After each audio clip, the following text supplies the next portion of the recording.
Құрметті студенттер, сіздердің бүгінгі тыңдайтын дәрістеріңіздің тақырыбы қос сарысумен қойылатын түсті сынама. Реакцияның мақсаты науқастанушылықтың екінші аптасында немесе 7-10 күннен кейін науқастың қан сарысуындағы антиденелердің титрінің жоғарылауын анықтау. Реакцияны қою үшін келесі компоненттер керек. Реакцияны қою үшін 9 пробирка алынады. Бастапқы 6 пробирка тәжірибелік пробирка, одан кейінгі 3 пробирка бақылау пробиркасы. Бірінші сарысулық бақылау пробиркасы болады. Бұл жерде науқастың қан сарысуы қосылады, және де одан кейін қоректік орта. Келесі пробирка бұл жерде вирустық бақылау пробиркасы, бұл жерде вирустық диагностикум, жасушалық дақыл қосылады. Үшінші жасушалық бақылау пробиркасы, бұл жерде қоректік орта және жасуша дақыл қосылады. Қалған тәжірибелік пробиркалардың бәріне 199 қоректік орта. Ол қоректік ортаның құрамында өздеріңіз көріп отырғандай фенол қызыл индикаторлық бояуы бар, және де жасуша дақыл қосылады. Екінші компонент науқастанушылықтың бастапқы кезеңіндегі алынған науқастың қан сарысуы. 1-2 есе сұйытылған науқастың қан сарысуын бірінші пробиркаға 0,25 мл деңгейде тамызамыз. Ол пробиркадан 0,25 мл алып екінші пробиркаға тамызамыз. Сөйтіп 1,8 есе сұйытылады. Одан кейін 0,25 мл келесіге, одан кейін 32 есе, 64 есе, 128 есе науқастың қан сарысуы сұйытылады. Соңғы пробиркадан 0,25 мл алып, дезинфекциялық ерітіндіге төгіп тастаймыз. Бірінші пробиркадағы науқастың қан сарысуынан 0,25 мл деңгейінде алып, сарысулық бақылау пробиркасына араластырылады. Үшінші компонент вирустық антиген. Барлық тәжірибелік пробиркалардың бәріне вирустық антигенді қосып шығамыз. Содан кейін бақылау пробиркаларының ішінде вирустық бақылау пробиркасына вирустық антигенді араластырамыз. Төртінші компонент вазелин майы, яғни осы қосылған компоненттердің үстін вазелин майыменен жабамыз. Себебі сырттан түскен басқа бөгде вирустар вазелин майы болмаса жасушалық дақылмен контаминацияланып, нәтижені бұзуы мүмкін. Сондықтан контаминацияны болдырмас үшін вазелин майын тамызып қоямыз. Резиналы тығынмен тығындап, пробиркаларды термостатқа 72 сағатқа инкубацияға жібереміз. 72 сағаттан кейін алып келіп, нәтижесін бастапқы жасалынған бірінші қатардағы пробиркалардың нәтижесін тіркеп аламыз. Одан кейін 7-10 күн өткеннен кейін реакцияны қайталаймыз. Яғни бірінші компонент 9 пробиркаға қайтадан құйылып шығады. Одан кейін 7-10 күннен кейінгі алынған науқастың қан сарысуын сұйылтып, пробиркаларға тағы да сұйылтып құйып шығамыз. Сарысулық бақылау пробиркасына құйып, қалған пробиркаларға, бақылау пробиркаларына қан сарысуы қосылмайды. Вирустық антигендерді де тәжірибелік пробиркалардың бәріне және вирустық бақылау пробиркасына тамызып шығамызды вазелин майыменен бетінен жауып, термостатқа 72 сағатқа инкубациялаймыз. Инкубациядан кейін 72 сағаттан кейін алып келіп, нәтижесін тіркейміз.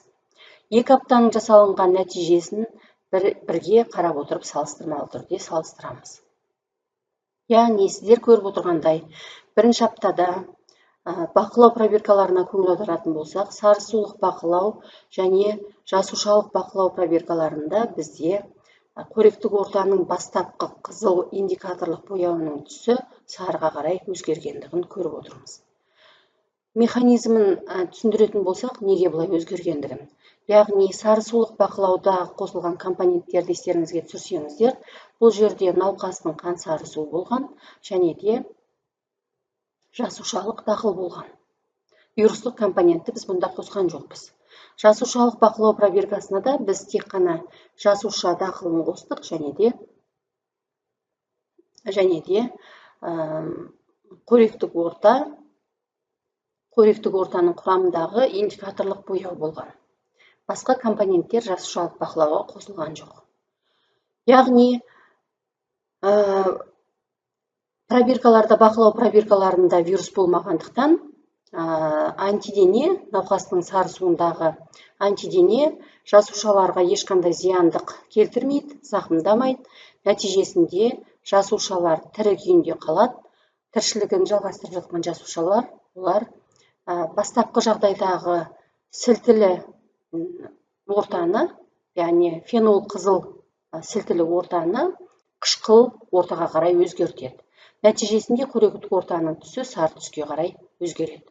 Жасушалық бақылауда да бізде вирустық компонент жоқ. Сол үшін бұл жерде жасуша мен қоректік орта ғана бар.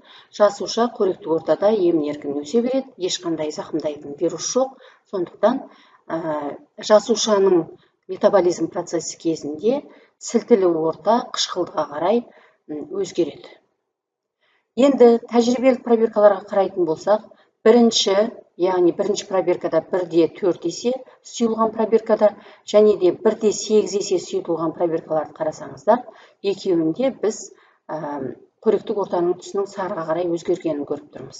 Яғни науқастанушылықтың бастапқы кезеңінде науқастың қан сарысуында антиденелердің титрі 1,8-ге жеткен. Антиденелер қосылған вирустық антигенмен сәйкес келіп, вирусты бейтараптап, вирус жойылуының нәтижесінде жасуша дақылдары зақымданбай тіршілігін жалғастырған. Тіршілігі жалғасып жатқан жасушалардың метаболизм процесі тоқтамайды, нәтижесінде сілтілі орта қышқылға қарай өзгереді. 1,16, 32, 64, 128 пробиркаларында антиденелердің титрі төмендеп кеткен. Нәтижесінде антидене вирусты бейтараптай алмайды. Жасушалар өлген жасушаларда метаболизм процестері тоқтайды. Нәтижесінде метаболизм процесі жүрмеген жасушаларда қышқылдылық, сілтілік сақталады. Қоректік орта қышқылға қарай өзгере алмайды. Екінші аптаға қарайтын болсақ, нәтиже механизмді ұқсас механизмменен талқылаймыз. Яғни ерекшелігі бірінші, яғни 1,4, 1,8, 1,16, 1,32 ұяшықтарда біз пробирканың түсінің сарыға қарай өзгергенін көріп тұрмыз. Яғни сарыға қарай өзгеруі бұл жоғарыда айтып кеткендей, науқастың қан сарысуындағы антиденелердің титрі науқастанушылықтың 7-10 күнінде жоғарылаған. Нәтижесінде антиденелер вирусты бейтарапталынған вирустар жасушаларды жоюға қабілетсіз. Қоректік ортаның түсі бастапқы сілтілі жағдайдан қышқылға қарай өзгерген. Қалған екі пробиркада 64 пенен 128 сұйылту деңгейінде антиденелердің титрі төмендеген. Себебі жоғары сұйылтылған антиденелер вирусты бейтараптап жатқан күннің өзінде мөлшері аз, сондықтан жаңағы зақымданған жасушалар көп. Нәтижесінде зақымданған жасушалар ол метаболизм процесі жүргізе алмайды, сондықтан қоректік ортаның түсі қызыл күйінде қалған. Нәтижесіне тоқталатын болсақ, интерпретация, яғни науқастанушылықтың бірінші аптасында антиденелердің титрі 1,8-ді көрсеткен болатын болса, науқастанушылықтың екінші аптасында антиденелердің титрінің 1,32-ге дейін 4 есеге өскендігін көруге болады деп қорытынды жасауға болады. Назарларыңызға рахмет.